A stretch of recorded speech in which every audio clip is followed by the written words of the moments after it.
नमस्कार मित्रांनो, शेतात पाणी पडायला सुरू होतं.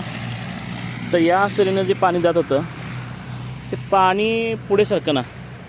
बराच वेळ प्रयत्न केला, याचं पूर्ण पुढं जर तुम्ही बघितलं तर पाणी हे ते पुढं सरके ना. मग थोडा वेळानं जर पुढं जाऊन बघितल्यानं लक्षात आलं की पाणी मध्येच गायब होतं. हे बघा, शेतामध्ये जे घुशी असतात ते काय कमाल करतात. इथून पाहू शकते या ठिकाणी पाणी मुरतं आहे आणि हे पाणी जातं आहे कुठं, तर हे बघा, हे मोठा पाट लागला आहे. पाण्याचा आवाज बघा किती मोठा पाट लागला आहे.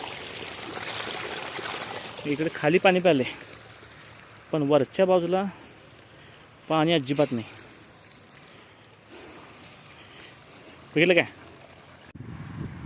मग आता दगडानं पॅक केल्यानंतर बघा हे पाणी आत्ता पुढं सरकायला लागलं आहे. अशा बऱ्याच गोष्टी आपल्या लक्षात नाहीत. हे पाणी या ठिकाणी थोड्याफार प्रमाणामध्ये थांबलं आहे, त्यामुळे पाणी पुढं सरकायला लागलं आहे.